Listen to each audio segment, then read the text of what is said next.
ในวันเหมือนไหนเนี่ยก็เป็นปางสร้างตื้อกรรมตราอนัตตาวิปัสสนากรรมฐานวัดป่าทำบ่องวานนายเยิงเจเวงสีเสียงจีตอนดนตีเมืองไต้ปอจานปางตลาปอกำทนหนึ่ง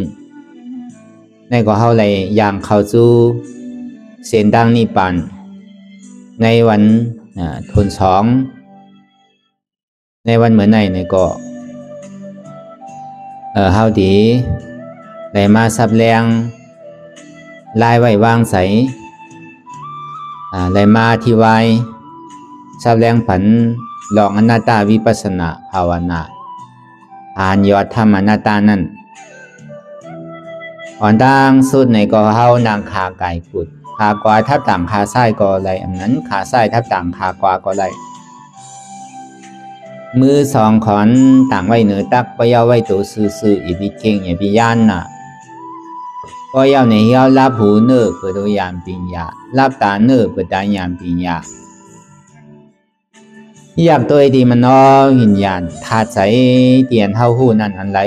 เสียนอันในเตียนมันพูดบอกเกิดขึ้นเป็นมานั่นในเกาะคือเฮาปอมบอกวนวางเตียบตัดเป็นอนัตตาอ่อนตั้งเอาไปหันเจี๊ยบไปหันตุกข่าไปปองใส่เนื้อหน้าตาในเกาะตัวดีร่มเทยใส่เข้าออกอ่อนตั้งเทยใส่เข้ายาวๆเทยใส่ออกยาวๆเทยใส่เข้าลึกๆเทยใส่ออกลึกๆเข้าในก็เข้าวนว่าเกิดออกในก็เข้าวนว่าตายเข้าในก็เข้าวนว่าเป็นออกในก็วนว่าลู่ในก็ไรแสดงว่าเข้าตัวหลอกหลายๆไงเข้ามีหยาดตั้งหันจือใจหยาดตั้งวนจือใส่อันเฉพาะที่มันนำอู้เปิงไรเอาตั้งแต่ซิโอต่อไปตินนั่นมีอะไรพองหลาไหนที่ว่าเป็นเฮามีเฮาเตียนเฮาอู้เปิงพองงำซี่สั่งไรไหนป้วนปีป้วนเดือนป้วนวันมาต่อถึงพองยามมือเหลียวอาซาเข้าก่อนนำมาตั้งเท่าก่อนนำมาตั้งเป็นก่อนนำมากำนึงสุดมาเนี่ยก็ป้วนตั้งตายเพราะวันนั้นแหนเฮาบอกวนทัดช้างซึ่งหนังลองตั้งเกิดเท่าเป็นตายเนี่ยเป็นห้องอภัยญาณอันเพไพลองตั้งเกิดเท่าเป็นตายกูน่ะแต่ที่ไรเกิดได้เท่าไรเป็นไรตายทั้งนั้นกะลาเตียนนำเกิดเท่าเป็นตายแน่มันเป็นหือไว้มีอยู่ห้ามมีห้าเนี่ยมันตึงสารคัดกันในรอการลงในพอมีเกิดอันเกิดมันตึงมีพอมีเป็นอันเป็นนั่นมีพอมีเท่าอันเท่านั่นมีพอมีตายอันตายนั่นในก็มีจังหวะตลาเดียนบอกเกิดเท่าเป็นตายนั่นเป็นสังนี่เป็นอนัตตาอันที่ให้เราเกิดเท่าเป็นตายนั่นเป็นสังเป็นอัตตาอัตตานอกเลยอัตตาในเนี่ยที่มันนิจจาเข้าอยู่กูมือกูขิงกูข้าวยำอัตตาว่าเป็นเก่าเป็นเก่ามีเก่าเก่าเป็นพอเศร้าเฮินเก่าเป็นเมียเศร้าเฮินเก่าเป็นบุญเจ้าเก่าเป็นเจ้าสั่งเก่าเป็นเมียขาวเก่าเป็นปู่ก้างเก่าเป็นอุกท่าเก่าเป็นขุนวานขุนเมืองเก่าเป็นขุนอุบโลกกัมพา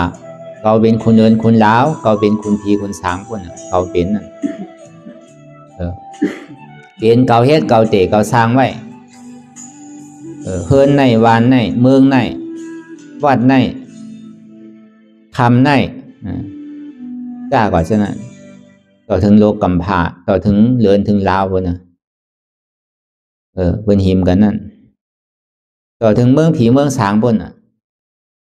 เก่ามีเนี่ยเก่ามีปีมีน้องเก่ามีเจอมีเคอเก่ามีปีหยาตั้งหู้เก่ามีลูกน้องตะเปน้ำเก่ามีวานมีเมืองเก่ามีโลกกัมพาเก่ามีเหลือนมีลาวเก่ามีเมืองผีเมืองสางบนน่ะถ้าไหนมีหัวเก่ามีขาเก่ามีมือเก่ามีตัวเก่ามีใส่เก่ามีเสียบเก่ามีขันธาของเก่าซะเนี่ยเป็นเหตุหักเอาจ้องทุกขาเนี่ยเหตุจ้องที่ให้เท่าไรเกิดเท่าเย้าเป็นเย้าตายตอนหนังเข้าเหตุการตั้งหลีการสังเข้ายังสุดต้องมึงบ้องใครเลยเกิดเป็นก้นหลีพีเมียดน่ะเกิดมาเพราะว่าจาปันไหลเนี่ยก็เลยเป็นก้นหลีพีเมียดเลยมังมีหลีเปลี่ยนเลยเตรียมทนกูเซอร์กูลองเนี่ยน่ะตั้งยังอันเท่าสุดต้องนั่น บอกว่าสุดต้องสังเสียก็ยาวยาเนี่ยเพราะเขายังใครมังมีหลีเบียนอยู่นั่นบอกว่ายังใครเกิดใครตายอยู่ในบอกว่าลองตั้งสุดต้องเขาเนี่ยยังตึงมือกูอ่ะสุดต้องสื่อเลยมันดีสั่งทุกในซึ้งในคือเขาเลยปนตุค่าดีถึงสุขาดีกันเย็นนานขอสั่งคำสอนของวุนคัมพระเป็นเจ้านั่นดูข้าพุทธาคัมพระเป็นเจ้านั่นนานตะลาเขาเจ้าไรนั่นในก็คือเขาไรคือไรโทษไรเนี้ยปุรีก้นเมียดหนึ่งคือไรโทษยาโอ้ยก็ธรรมะมีสวยหลีสองมาคือไรถอมยินตะลาเสียจะสามมาคือไรเข้าใจป้าใจในขอทำตะลาเสียจานั่นคือไรมีใจเอาใจใส่ป้าอกป้าใจคือป่องแจงเลี้ยงใจในตะลาเสียจานั่นสีมาเลยจ้างตื้อกรรมหามาเนี่ยเลยคือว่นจ้างตื้อกรรมกว่าคือเขาเลยสุดต้องอธิษฐานก็คือมันพอสั่งถูกกว่านานตะลาพระเป็นเจ้าเขาเจ้ายาหานตาเขาอริยาเจ้าเขาอันเขาไลตะลาหลีตะลาถอดตะลาเมียนนั่นเนี่ยก็คือเขาไลทบไลญาเหมือนอันเขาเจ้าไลทบไลญาก็อีกสุดต้องมุงบ้องอุเสตาเนี่ยก็พอเขาไม่เฮ็ดก็ทำอะไรพอเขาผู้เขาซ้ำโหลถามพอถามเอาซ้ำโหลต้องพอต้องเอาซ้ำโหลว่นพอว่นเอาโหลกำซ้อมก่อนมันจะดีไรวะสุดต้องอันเลี้ยวก็มันไรนังเก่าอย่ามีใครเกิดใครเท่าใครเป็นใครตายอย่าพิสูจต้องมุงมองถ้าเลยเป็นก้นดีพีเมียดเนี่ยสุดต้องเลยปนทุกข้าเลยถึงสุขาดีกัดเย็นเรียกว่าจอดถึงนิพพานอันห้ามไปหู้ไปหันก็หึงพอหู้พอหันมาอันเขาหันเนี่ยหนังซ้ำดีโตต้อนกว่านี่ก็เขาก็ซ้ำดีไรเพตื่นในปัญญาศิลาสมาธิคือมันนำขึ้นมันจะดีเต็มทนเขามีปัญญาตั้งหูตั้งมอเนี่ยเขาหลอกคัดใจถ่อมคือเข้าใจในสลีของโกเนี่ยมันมีหลายเสื้อหลายรองหลายเปิงหนึ่งหลักกาสลีสองหมาหน้าสลีสามล้อซาสลีสี่ล้อผ้าสลีในสลีลองตั้งหันเท่านั้นมันมีหลายเสื้อหลายเปิงแต่ที่เจสลีอันลองตั้งหันเท่านั้นที่แล้วสังเกตกวนที่มีหลักค่าน้ำนั่นในหลวงได้ว่นคู่ใส่ไหลลองอันตู่อันเนาอันเมียนอันบวยอันห้างของว่าหลักค่าจริงๆมันเจออันทางหลีหางงามเนาะมันกับตัวอันทางหลีหางงามเหมือนนางห่อเนื้อกันนะพอเอานางออกมันตีเลือสังเลือเนื้อพอเอาเนื้อออกตีเลือสังเลือลูกมันหลีดูหลีตัวน่ะเป็นใกล้กับตัวอันก้นลูกก้นตายก้นตู่ก้นเนานั่นก้นที่มีหลักก้าสลีหายแห้งใหญ่นั่นตัวไรเกมนั่นว่าเขาหลวงคู่ใจไรว่ามันดีดูดีงามเพราะกับคู่ใจไรลองหลากะอันทางหลีหางงามอันเท่าสงเมือกเสือกนั่นพอมาวันถ้าสั่งด้วยมันทางหลีดีไรมันทางหลีดีตาทางหลีดีไรนั่นน่ะเหมือนนางอุปราวุณนั่นเป็นพิกุณีที่เป็นยาหานตาอุปราวุณธรรมะเทลีนั่นก็เบอร์มันทางหลีหางเงาหางงามหนาในแหละขุนไหลสะเทก็ไหลมาย้อนเนี่ยก็ปอมันปันวะก็มันดีเป็นพี่ไพ่หลวงในชื่อก็ที่เอาเข้ากับบทในศาสนาพุทธคัมภราเป็นเจ้าก็อะไรก็เป็นใครอะไรวะก้นหางหลีเนี่ยมันหางหลีหางงามผิวเนื้อผิวหนังก็เหมือนคำวะที่ดีพวกห้องสื่อว่านางอุปราวุณนั่นอุปราวุณเทลีนั่นเพราะเป็นนั้นในจุดนี้มายกอาปันที่พุทธคัมภราเป็นเจ้าอันเป็นหงเงานั่งก็จะมีนั่นก็เป็นหน้าเมหน้าของพระพุทธคัมภราเป็นเจ้าเนี่ยเป็นเจ้าย่าหานตามาอาปันพอมาปัญญาเนี่ยก็มันก็เข้ามาในศาสนาบวชเป็นภิกขุณีพอบวชเป็นภิกขุณีธรรมะเทลีเย้าเนี่ยต่างชื่อว่าอุปราวุณธรรมะเทลีมันก็สร้างด้วยกรรมตระหึงนั่นมาเนี่ยก็ตกเป็นย่าหานตากว่าก็ตกเป็นย่าหานตากว่าเย้าในกมือกูบอกแน่เข้าเถินเข้าป่าอยู่ห้างขอห้างมันนั่นมาเป็นเจ้าสังขาก้นใจเจ้าสังขามียิ่งเขาเท่านั้นก็ในก้นอันเป็นพี่น้องกันหนังเก่ามันสำลักเจือกมันไว้ตั้งแต่มือเป็นก้นเฮือนเอาวะลักเจือกมันไว้นั่นก็เพราะนั้นในแหละมันจะดีเมื่อกูบอกในอยู่ภัยอยู่มันน่ะอยู่เป็นหมู่เป็นจุ้มก็เบอร์ว่าวินัยญาณเนี่ยย่ำไปเกิดขึ้นเต็มไรเตอ นางอุบาราบุญนั่นเนี่ยมันก็ตุ้งซ้อมมาเนี่ยก็มันออกเข้ามาในตีนอนมันอยู่ป่าเหลียวก็เหลียวก็ในก็เป็นพี่น้องกันก้นเฮินอันมันลักเจิกมันไว้เนี่ยเป็นก้นใจเนี่ยมันลักเสืองไว้ไตกูป้อนลักเสืองไว้ไตกูยาวเนี่ยก็เพราะมันมีใจหักเหนือเสียนางอุปาราบุญไว้เอานะก็ในอุปาราบุญซ้ำเข้ามาในศาสนาเลยทาโหเลยเป็นภิกขุณีเป็นเจ้ายาหานตาแล้วก็เป็นนั้นในก็ถึงกลางค่ำกลางคืนมันลูกไม้ก็ปีกผ้าตัวแหละนะมันดีเลยนางอุปาราบุญเนี่ยมันก็อุบตั้งหลีนั่นนะเขาหันสู่เขาหักสู่มาตั้งแต่เมื่อเป็นก้นเฮินเอาเขาขันเขาอยู่จอมสู่ไรเนี่ยมันไรสู่ดีไรเป็นของเขาเช่นเนี่ยนางอุปาราบุญห้ามซื้อก็ไล่ก็ในถึงดีเพราะอะไร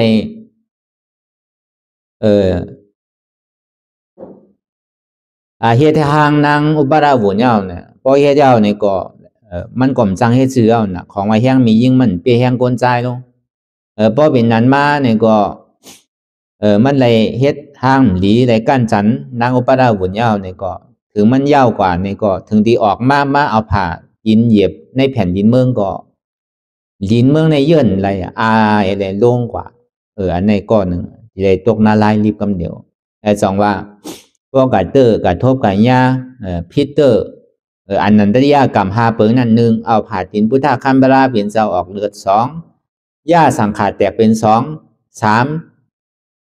คาเจ้ายาหันตาในสัง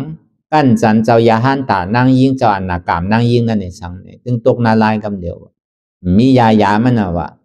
ตาที่ได้มาเป็นอาคาสวากามหาสวากาตาที่เป็นอริยาเนี่ยมันเป็นไรวะเหลือเสวาที่ได้มาสร้างบารมีตาที่เป็นปัจจิกาพุทธาได้ไรอยู่เหมือนหนังเจ้าเทวตัดเขาเหมือนหนังคุณเอาข้ามาชัตชาติเขานั่นไรคาบอคาเมในถูกเตอร์เนี่ยอันตริยากรรมนั่นก็เป็นนั้นในพุทธคัมภีร์เป็นสาวจึงที่พี่เงียบไปว่าอย่าไปอยู่ห่างก้อยว่าพี่เงียบไปในศาสนาพุทธคัมภีร์เป็นสาวเพราะว่าภิกขุณีนั่นที่ไรมีศีลหนูสามปากปลายนั่นนะก็เพื่อว่าคนยิงในคนใจเนี่ยมันเหมือนกันนะคนใจเนี่ยอยู่ห่างก้อยอยู่ที่ไรก็พยายามจังมาเฮ็ดสังคนยิงเนี่ยมันไรพวกก็อยู่เถินอยู่ป่าห่างก้อยมันไรจึงที่พี่เงียบไปว่าปันอยู่ปันขว้างอยู่ในเถินในป่าปันออกห้างก้อยก็เหลียวก็ดีกะเลื่อนป่าเลื่อนเถินดีกะก็ทอดบนห้องว่าออกเถินนั่นปันขว้างก็มีกลใจเมื่อหนังวัดว่าทีไรทีหนึ่งเพราะว่ามีจองเจ้าสังขารก้นยิงเขาเนี่ยเมื่อหนังปีละสินเมฆาคอนปีเลยมีเจ้าสังขารก้นใจอยู่ก่อนหนึ่งป้าหนึ่งทีเลยอยู่จามิมอมเจ้าวัดจองเจ้าสังขารก้นใจเขาเนี่ยพอถึงสิบาคำมาในดีเลยมาย้อนตาลาขอตาลาดีเลยปันอวัตตาในส่วนที่ลูกดินนั้นมาลองตั้งปีเงียบวีในนั้นแล้วก็เบอร์นั้นลองตั้งกวนใจเลยกวนยิงเนี่ยมันเหมือนกันนะถึงมามันมีผู้ยิงผู้ใจของเสตาเนี่ยก็แห้งอันบ้านนั้นแห้งกวนยิงเนี่ยมันอ่อนหรือเสียแห้งกวนใจนั่นอันนี้ก็เปลี่ยนมาเมื่อขิงขาเขายามพุทธคัมภีร์เปลี่ยนเจ้าเขาถึงที่พอเลยแผ่นดินเมืองเยื่นอะไรพอรีบเอานั่นน่ะเหมือนเทวตานั่นหนังเก่าพอมันใหญ่ผ่าดินมาในแผ่นดินแล้วก็แผ่นดินนั่นอายอะไรอื่นลงกว่าต่อถึงมหาอาวิชีพุ่นกับฮอดจอดถึงตีเทวตัดเขาอยู่นั่นตาดีเกลองตั้งหลาค่าจะรีกันว่านั่นทีเลยเอาลองตั้งอันบ่วยอันห่างอันนำดีรูดีตัวนั่นก็เข้าทีเลยใกล้ล่างห้องน้ำห้องโสมที่อันมันบ่วยมันห่างมันจ้านั่นอันเปิ่นใครเฮ็ดอันเปิ่นเศษนั่นเข้าหลูเข้าใจว่าสุกสีอย่าไปบ่วยอย่าไปเหมือนเข้าเจอกันห่างหลีห่างงามเนี่ยก็มันที่ได้สารคัดลองอันนำห่างหลีห่างงามนั่นที่เลยใกล้ตัวอันก้นลูก้นตายก้นตู่ก้นเนาที่เลยใกล้กับล่างห้องน้ำห้องโสมเองตาเช่นนั้นในตาดิเกลอกไล่ตาดิเกหลาค่าจริกก็ในล้อผ้าสลิงนั่นเนี่ยล้อก้นที่เป็นล้อผ้าสลิงนั่นของเปิ้นทำใครไรของเจ้าเก่าไม่ใครปันก็ของเปิ้นเนี่ยใครเอาที่ก็คือก็มป้อเพื่อกับป้อตัวของเจ้าเก่าเนี่ยไม่ใครปันเปิ้นเสียหลายเพื่อกับของเปิ้นทำใครหลายเนี่ยเป็นนั้นในห้องว่าล้อผ้าสลิงว่าแต่ดีเกลองล้อผ้าสลิงไรนั่นดีเลยเอาสังเกไหนดีเลยหมอใกล้ปันเปิ้นว่า ตีเลยฮัดปันเบิ้นพองวะอย่าไปฮัดอย่าไปพึกเอาได้ติ๊กวะโดมอปันเบิ้นได้ติ๊กวะอย่าไปใครไหววะตาดีเกลองล่อผ้าสลิกนั่นก็เลยตาดีเกลองมอห้าสลิกนั่นนู้ในมอห้าในดีเลยมันหู้สังนั่นน่ะพอถอมตั้งไส้ออกตั้งขวาถอมตั้งขวาออกตั้งไส้สองวันตลาได้มันใจว่าหลเอากว่ากูคอกูกำหนังเก่าถอมได้หลถอมเข้าใจลีอันเอาได้หลเอาอีดีด้วยหนังเก่าอันไรที่มันถูกอกถูกใจเฮาก็เอาอันนึงก็ไรคอนึงก็ไรก็เบอร์ทำแบบเหมือนเสียงเนี่ยมันมีอันเลียวเป็นอนัตตากันในแบบเหมือนเสียงนั่นข้อไรอันใดก็มันเป็นอนัตตามันสอนคือปล่อยวางสอนคือของนักหลวงเตียนเฮาเวียกไว้อันเฮามาวนมานิจากว่านั่นเปิ้นปองว่าเฮาเก็บซิมหอมไว้เฮาเวียกไว้ว่าเฮาปล่อยบ้างเอาออกว่าก็เป็นนั้นนะเฮาหลวงไรหมอถ่อมคือเข้าใจคืออะไรปองเสียงแรงใจดีๆขอทำดารานั่นคนที่เป็นมหาสติกนั่นดูเลยใกล้ๆถ่อมดาราติ๊กๆว่าใกล้ๆเอาเขาอกเข้าใจติ๊กๆว่าก็ได้เป็นหมาหน้าสลิกนั่นเนี่ยก้นที่เป็นหมาหน้าสลิกนั่นเพราะตัวเจ้าเก่าลาดในใจติ๊กๆอ่ะเพราะเป็นลาดในหมู่ใจเพราะมิวเป็นวานในหมู่ถ่อมอันตัวเจ้าเก่าลาดเนี่ยใจตัวอันเป็นลาดเนี่ยพี่ในติ๊กๆอ่ะ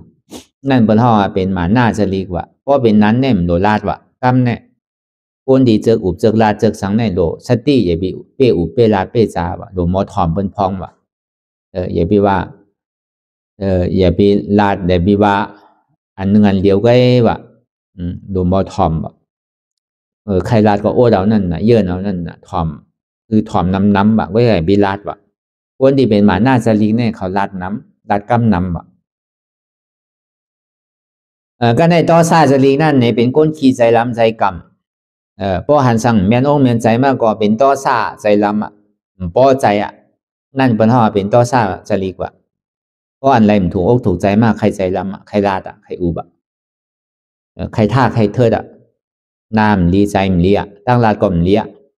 เพราะเป็นนั้นในที่ได้เกซื้อเนี่ยที่ได้เอาเมตตาเลยเกแบบคือไรมีใจเมตตาน้ำว่ะโดยได้มีใจเมตตาตัววิเนี่ยสัตวะตั้งหมดตั้งเสียงเอาตั้งแต่หมดปกมงแมงต่อถึงโตจ้างที่เลยพึกคือมีใจเมตตาต่อวิเนี่ยสัตวะตั้งหมดตั้งเสียง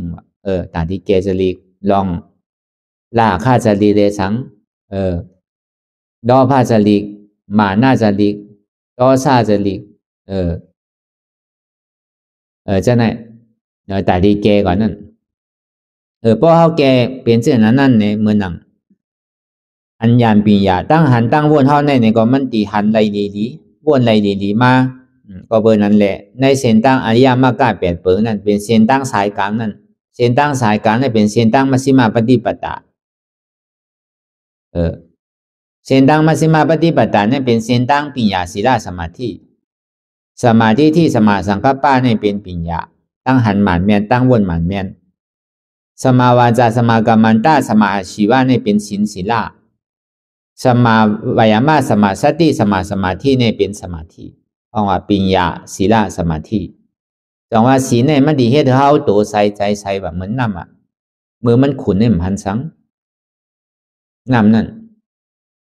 มัวกว่ามัวแต่อันใดเป็นอันใดมีได้ไหลก็มันหันก็เบอหังก็เบอศีลมันใส่มันตึกขุ่นมัวไว้ใจมันหลีตั้งลานหลีการเฮ็ดหลี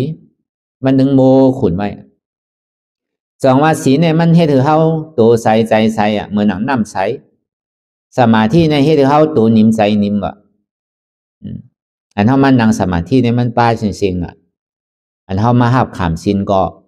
ตั้งแต่ศีล8ศีล9กว่านี่ก็เป็นศีลนั้นศีลเจ้าสางก็ปวาดียอมันมี10ศีลเจ้าจ้างเนี่ยก็มี2ปาก27เนี่ยในเปิ้นฮ้องว่าเป็นศีลน่ะเฮาอยู่ในศีลกินในธรรมน่ะ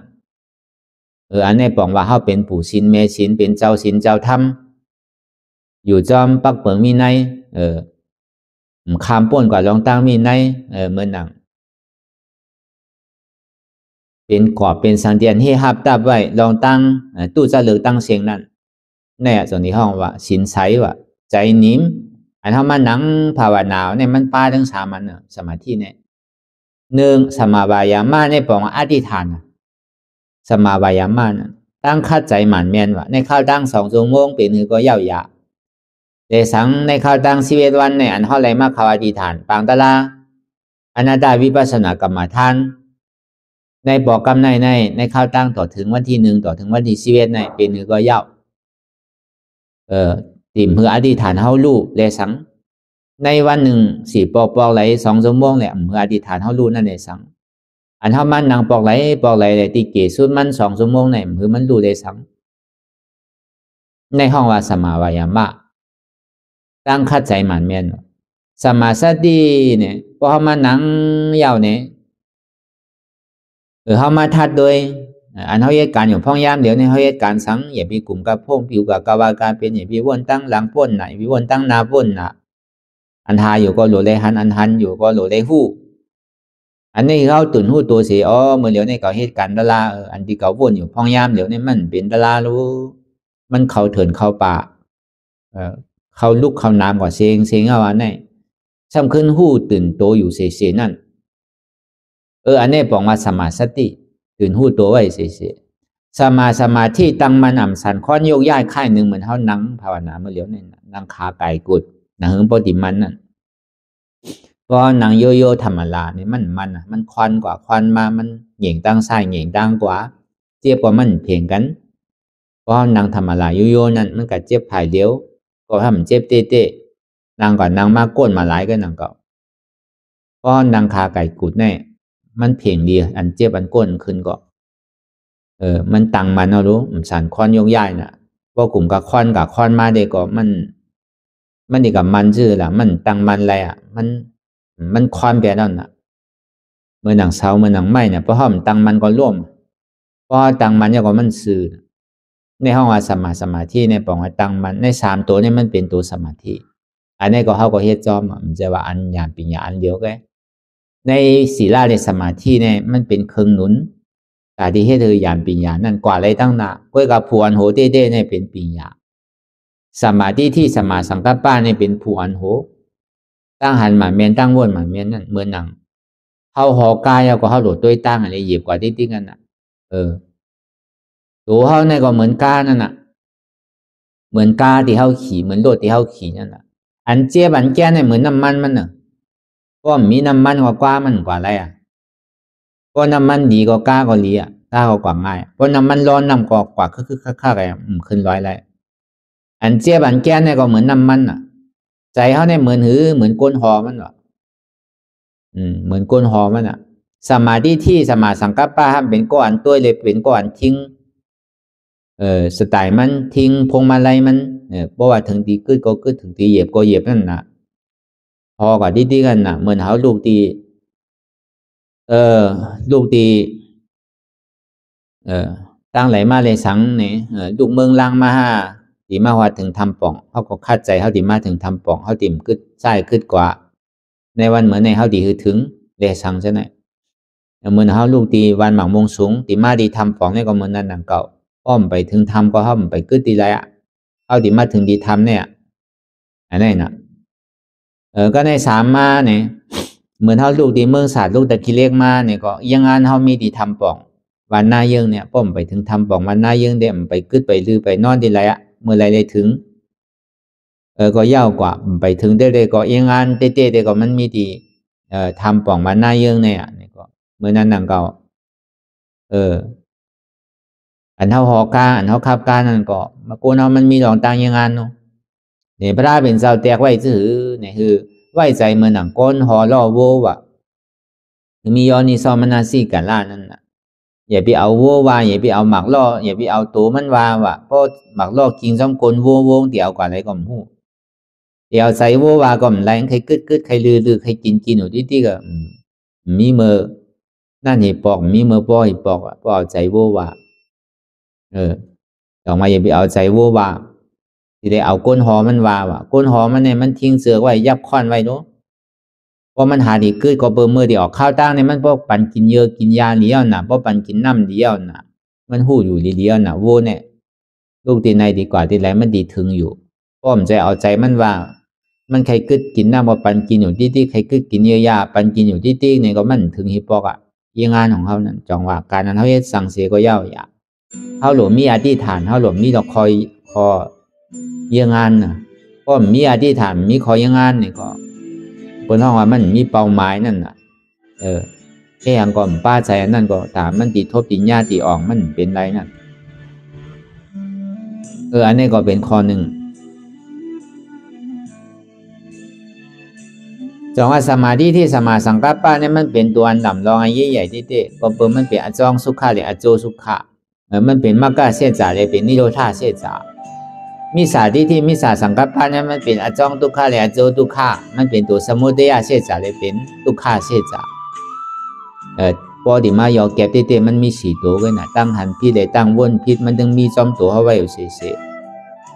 ก็ในหนังเลยพอติ่มหันพิษวนพิษนั่นในเฮาที่ได้พึ่งหันหมันแม่นวนหมันแม่นเฮามาสมาธิที่สมาสังกัปปะลองว่าตานเฮาดีพึ่งหันหมันแม่นไรนั่นในเฮาพอซ้ำขึ้นมาอยากตัวในขันธ์ที่กต่อไปตีในมีอะไรพองในที่ว่าเป็นเฮามีเฮาที่ว่ามันเป็นของเฮานั่นตั้งแต่ผู้ความมาต่อถึงท้องยามมันเดี๋ยวตัวเฮาอันมาเป็นตัวเฮาในจ่องมันใจเต้ก็มันเต้นเต้เนี่ยอย่าพี่มันเท่ามันเป็นมันไตมันเจ็บมันก้นมันขึ้นอย่าพี่มันเป็นย่อกาตั้งเป็นสังก็เปิดมันเป็นไรมันกุ้มทิ้งไรมันใครเป็นนี่ก็เป็นตามกว่าเดี๋ยวมันเป็นนั่นจังว่ามันใจตัวเฮามันเป็นอนัตตาอันเนี้ยลายเหตุมันสองมานี่อยู่ใจพ่วงใจบิววนเลือกวนเหลือเป็นเรื่องเป็นล่างมันยึดอยู่หยาบขึ้นขั้นขันใจจ้าใจอ่ำดีวนตั้งหลังป่องตั้งนากำปอยก่อมวนสั่งตั้งหลังก้นมานั่นในก็เหมือนหนังก้นตายตั้งนานั่นในก็เหมือนก้นนอนรับอันวนสั่งล่านั่นในก็เหมือนหนังก้นตาบอดในก็คืออันตั้นซ้อมเลยว่าที่ไหนกว่าทีนี้กำนันสุดมาเนี่ยอย่างเลยใจเป็นตันในตันเลยแหละก็เพื่อว่าใจในก็มั่นใจของเฮานั่นนะเฮาจึงดิ่มจังกัดจี้กัดซ้ำกับวังคับมันได้มันเป็นอนัตตาสามารถมังขิงมังค่ามังย่ามเนี่ยก็เปรียบมันเซ่อยิ้มยุ่งโคโคมังขิงมังค่ามังย่ามเนี่ยก็ขี่ใจมองใจมันดีใจอุ้มใจให้ใครห้องใครให้ธรรมดาของโลกก้านั้นมันเจอกันเปลี่ยวเหมือนเซ่อมันสมควรทุกข้าอันนำธรรมดาของโลกก้านั้นทุกข้ามันปอมากกว่าอ่ำโกสุข้าปอมากกว่าอ่ำจมผู้เบขาปอมากกว่าอ่ำคาดก็เนี่ยมันหมายเมียนสื่อใจเหนือเปิ้นตั้งพึ่งตั้งโมตั้งเสียงนั่นหันอยู่ผู้อยู่ยอมหับวางเป็นอนัตตาหันเจ็บผู้เจ็บหับเจ็บหันทุกข้าหูทุกข้าหับทุกข้าวางทุกข้าเป็นอนัตตาทำมีในก็คือเขาพอหันทำใจในคือเขาพอหูทำมีหันทำใจผู้ห้องว่าอวิชชาทำมีหันทำใจห้องว่าวิชชาในเขามาพึกตาที่เป็นอนัตตาวิชชาทำมีหันเนี่ยนะหันทุกข้าทำใจหูว่าทุกข้าเป็นอนัตตาทำมีหันเจ็บอันเจ็บนั่นนะมันเป็นทุกข้าอันทับทุกข้านั่นนะมันอุปเปิงไรเป็นอนัตตาแต่ทำมีหันว่ามใจหูกอมใจขากอมใจมือกอมใจตัวกอมใจกอมใจเจ็บเก่าทำใจหูว่ามันเป็นอนัตตาอัตตาสมาเป็นหูเก่าขาเก่ามือเก่าตัวเก่าใจเก่าเจ็บเก่าอนัตตาสมามใจหูกอมใจขากอมใจมือกอมใจตัวกอมใจกอมใจเจ็บเก่ามันเป็นอนัตตาทำมีหันเจ็บแกนต้องตอนนี้สานสันไว้คมแต่ไม่กระดอนแข็งสู้ถุงจับยายจิ้มอย่าเป็นลูกทำใจหูอันเจ็บแกนต้องตอนนี้สานสันไว้คมแต่ไม่กระดอนแข็งสู้ถุงจับยายจิ้มอย่าเป็นลูกในเป็นอนัตตาในก็เขาวนยาวเขายาเหมืองหึงอย่าพิวาไพ่อย่าพิวาเทิงน่ะอันเท่าหันอันเท่าวนอันเท่าวนเท่าหันนั่นถึงก็เพียงกันวนต่อถึงเจ็บนั่นพอสุดวนต่อถึงทุกข้าพอสุดตัดต่อถึงอัตตาพอโตพูดขาดกว่าอันใดที่มันพูดปอเกิดขึ้นเป็นมานั่นในเกาะเฮาปอหมอวนวางแทบตัดเป็นอนัตตาสัพพอไหล